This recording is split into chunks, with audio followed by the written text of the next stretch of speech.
A semana passada, estive na Itália a convite de uma organização italiana denominada Verde Ambiente e Sociedade, que nos atribuiu, a mim e à deputada Janete, um prêmio em função de nossa luta em defesa do meio ambiente e das populações tradicionais da Amazônia. E foi uma oportunidade importante, porque nesta cerimônia reuniu pessoas de várias partes do mundo, entre outras, a Prêmio Nobel da Paz do Iêmen, que, lamentavelmente, teve seu passaporte preso pelas autoridades do seu país e não pôde ir a Sorrento, no sul da Itália, na província de Nápoles, para receber essa honraria pelos seus méritos em defesa da democracia e da luta política em seu país. A deputada Janete foi agraciada com o Prêmio Verde Ambiente e eu recebi uma menção honrosa juntamente com uma personalidade importante da luta contra a corrupção e a máfia na Itália, que foi o procurador-chefe da Brigada Antimáfia de Nápoles, Federico Gaffiero, com o qual eu tive uma longa conversa sobre a transparência dos gastos públicos, especificamente em relação à Lei Complementar 131, que tornou obrigatória a exposição das receitas e despesas em tempo real na internet de todos os entes públicos no nosso país. E também sobre a Lei de Acesso à Informação, que muito recentemente passou a vigorar. E fiquei surpreso com as informações que me foram prestadas. A Itália ainda debate, está muito embrionária a discussão em relação à lei de acesso à informação e em relação à exposição dos gastos, para que se tenha uma ideia, ainda hoje não se exige dos parlamentares italianos nem mesmo as suas declarações de imposto de renda. É voluntário. Apenas os parlamentares que politicamente queiram publicam as suas declarações de imposto de renda. Portanto, o que mostra como um país com uma cultura milenar, uma enorme contribuição à humanidade, sofre um atraso político tão significativo. E eu tive a oportunidade de conversar com a vice-presidenta do Senado italiano, a senadora Emma Bonino, com a qual conversamos há algum tempo sobre como anda politicamente, qual o espírito em relação à abertura do Estado italiano para a sociedade. Perguntei-lhe se politicamente havia possibilidade de aprovação de uma lei aos moldes de que nós adotamos no Brasil, abrindo completamente os gastos públicos, incluindo a folha de pagamento. Ela foi peremptória, disse, não, aqui não há condição política. E me relatou de uma experiência que ela viveu. Ela propôs, há 3 anos atrás, a formação de uma comissão para sugerir alguns mecanismos de transparência dos gastos do próprio Senado. O Senado italiano tem um orçamento de 650 milhões de euros anual, e essa comissão não conseguiu se formar.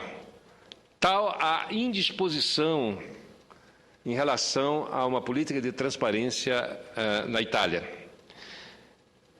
O mesmo ocorre na França.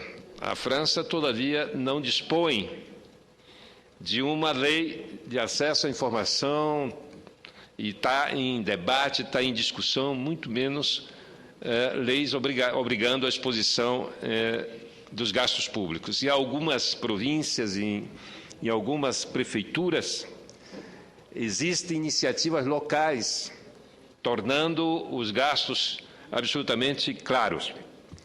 Veja, eu acredito, comparando as experiências vividas nos últimos anos em relação à abertura do Estado brasileiro, que nós sabemos que foi um Estado construído por poucos e para poucos, mas que se acelera a abertura, a prestação de contas ao cidadão, aqueles que pagam imposto. E nós temos uma carga tributária tão pesada quanto a carga tributária de alguns países europeus, entre eles a Alemanha, ou então aqui mesmo do nosso continente, o Canadá, por exemplo. As cargas tributárias nos nossos países se assemelham e, no entanto, há uma diferença enorme em infraestrutura, em amparo social entre os nossos países. Porque no Brasil, essa carga tributária pesada ainda é concentrada, infelizmente, nas mãos de poucos. Portanto, demos passos decisivos, passo importantíssimo. A lei da transparência, a lei de acesso à informação, evidentemente que na lei de acesso à informação deveria ter sido criada uma instância, mas isso é possível ainda, que o governo ainda pode pensar em criar uma instância onde uma instância administrativa, antes de entrar na esfera do judiciário, para reclamar do não atendimento daquilo que a lei determina. Isso me parece que seria importante, mas, de todas as maneiras, a verdade é que o Brasil deu saltos importantes nesse aspecto de prestação de contas, do atos e, principalmente, do dinheiro do contribuinte. No entanto, todo esse esforço pode resultar inútil se a sociedade não se mobilizar para fazer um efetivo controle social desses gastos e, claro, controle político. Esse ano nós temos eleições municipais. E a Lei Complementar 131 deu prazo de até 4 anos para as pequenas prefeituras, aquelas prefeituras com menos de 50 mil habitantes. Essas ainda não estão sendo obrigadas a colocar suas receitas de despesa na internet. Mas as demais todas já deveriam estar. E a gente sabe que alguns entes públicos resistem à prestação da informação de acordo com aquilo que a lei determina. Portanto, é necessário uma atenção especial nesse ano eleitoral para que aqueles prefeitos que descumprirem ou que descumprem a lei e seus partidos sejam penalizados, porque não é possível continuarmos elegendo fora da lei para governar os municípios brasileiros. Eu falo, no meu caso, no Amapá, a minha capital, no Macapá, você não encontra nenhum tipo de informação. Mesmo com a ação judicial, o prefeito resiste a cumprir a lei. Portanto, as redes sociais, as entidades, as instituições da sociedade civil, as entidades da sociedade civil, têm um papel importante no exercício do controle social dos gastos públicos. Está à disposição nos portais da transparência dos estados, daqui do Senado, temos todos os nossos gastos no exercício dos nossos mandatos, os gastos parlamentares estão todos disponíveis, portanto, resta a sociedade se mobilizar para acompanhar gasto por gasto, detalhe por detalhe, e trazer à tona aquilo que for considerado irregular, aquilo que fugir às regras da lei e da administração pública. Portanto, para mim é uma satisfação ver que o nosso país, ao que pese todas as críticas e as dificuldades que vivemos, está avançando e avança na boa direção do respeito à cidadania, do respeito ao cidadão. Obrigado, senhora presidente.